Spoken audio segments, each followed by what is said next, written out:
सन 1857 हिंदुस्तान बज़ाहिर खामोश था, मगर इस खामोशी के नीचे गुस्से की एक आग से लग रही थी। एक ऐसी आग जो चंद ही हफ्तों में बरतानवी इख्तदार को हिला देने वाली थी। अंग्रेज जो कभी हिंदुस्तान में सिर्फ तिजारत की इजाजत मांगने आए थे, अब हिंदुस्तान के वसी इलाकों के हुक्मरान बन चुके थे। ईस्ट इंडिया कंपनी की फौजें ताकतवर थीं। एक के बाद एक हिंदुस्तानी रियासत उनके कब्जे में जा रही थी।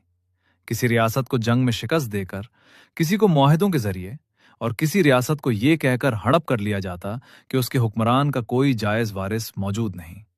लेकिन मसला सिर्फ बादशाहों और रियासतों का नहीं था, आम लोगों में भी बेचैनी बढ़ रही थी। किसान मुआशी दबाव का शिकार थे।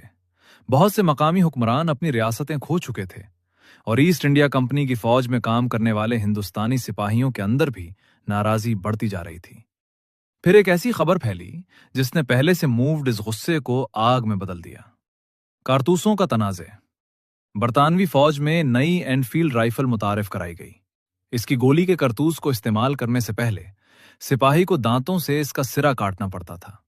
फौजियों में यह अफवाह फैल गई कि इन कारतूसों पर गाय और सूर की चर्बी इस्तेमाल की गई है। यह खबर हिंदू और मुसलमान दोनों सिपाहियों के लिए इंतहाई हसास थी। अंग्रेज हुकाम ने इस मसले को हल करने की कोशिश भी की, लेकिन तब तक एतमाद बुरी तरह टूट चुका था। सिपाहियों के जहन में सवाल पैदा हो चुका था, क्या अंग्रेज अब हमारे मजहब में भी मुदाखलत करना चाहते हैं? लेकिन याद रहे, कारतूस सिर्फ एक चिंगारी थे। बारूद पहले ही बरसों से जमा हो रहा था। मार्च 1857 में बैरकपुर के एक हिंदुस्तानी सिपाही मंगल पांडे ने अपने बरतानवी अफसरों के खिलाफ हथियार उठा लिए। इसे गिरफ्तार किया गया और बाद में फांसी दे दी गई। लेकिन जो गुस्सा फौज के अंदर मौजूद था वो खत्म नहीं हुआ। असल धमाका चंद हफ्तों बाद हुआ। 10 मई 1857 मीरठ। वहां हिंदुस्तानी सिपाहियों ने बगावत कर दी। कैद किए गए साथी सिपाहियों को आजाद कराया गया। बरतानवी अफसरों के खिलाफ हथियार उठाए गए और फिर बागी सिपाहियों ने एक फैसला किया जिसने इस फौजी बगावत को एक बहुत बड़े सियासी बहरान में बदल दिया। उन्होंने रुख किया दिल्ली की तरफ। 11 मई 1857 को बागी दिल्ली पहुंच गए। दिल्ली उस वक्त सिर्फ एक शहर नहीं था, वो पुरानी मुगलिया अजमत की अलामत थी। लाल किले में एक बूढ़ा बादशाह मौजूद था, बहादुर शाह जफर। मुगल सल्तनत हकीकत में अपनी ताकत तकरीबन खो चुकी थी। बहादुर शाह जफर का अमली इख्तियार बहुत महदूद था, लेकिन नाम अब भी मुगल बादशाह का था। बागी सिपाहियों ने उनसे अपनी क़यादत कबूल करने का मुतालबा किया। इब्तदाई हिचकिचाहट के बावजूद बहादुर शाह जफर इस बगावत की अलामती क़यादत से वाबस्ता हो गए और फिर खबर पूरे हिंदुस्तान में फैलने लगी, दिल्ली में बगावत हो चुकी है। यह खबर बिजली की तरह मुख्तलिफ इलाकों तक पहुंची। बगावत फैलने लगी। जल्द ही शुमाली और वस्ती हिंदुस्तान के मुख्तलिफ हिस्सों में लड़ाई शुरू हो गई। कानपुर में नाना साहब नुमाया हुए। झांसी में रानी लक्ष्मीबाई ने अंग्रेजों के खिलाफ जंग लड़ी। लखनऊ और ऊद में शदीद मुजाहिमत हुई। बहार में कैनवर सिंह ने बगावत की क़यादत की। मुख्तलिफ इलाकों के सिपाही, मकामी हुक्मरान और आम लोग इस जद्दोजहद में शरीक हुए। लेकिन यहां एक बहुत बड़ी कमजोरी मौजूद थी।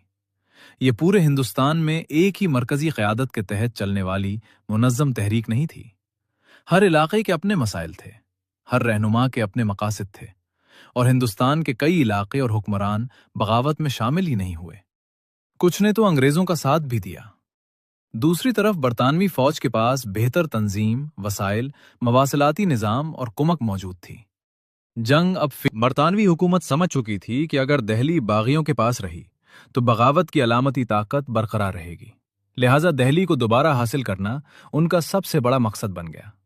महीनों तक शदीद लड़ाई जारी रही और बिल आखिर सितंबर 1857 में दिल्ली दोबारा अंग्रेजों के कब्जे में आ गई। शहर ने इस जंग की बहुत भारी कीमत अदा की। कत्ल गारत हुई, गिरफ्तारियां हुई, बहुत से लोगों को सजाएं दी गईं और मुगल खानदान भी तबाही की जद में आया। बहादुर शाह जफर को गिरफ्तार कर लिया गया। उनके बेटों और एक पोते को बरतानवी अफसर विलियम हडसन ने कत्ल कर दिया। बूरे बादशाह पर मुकदमा चलाया गया और फिर उसे इस दिल्ली से हमेशा के लिए दूर भेज दिया गया, जिसके साथ मुगल सल्तनत की सदियों पुरानी तारीख जुड़ी हुई थी। बहादुर शाह जफर को रंगों जला वतन कर दिया गया, जहां 1862 में इनका इंतकाल हुआ और यूं हिंदुस्तान में मुगलिया सल्तनत का आखिरी बाब बंद हो गया। लेकिन जंग अभी खत्म नहीं हुई थी। दिल्ली के सुकूत के बावजूद मुख्तलिफ इलाकों में मुजाहिमत जारी रही।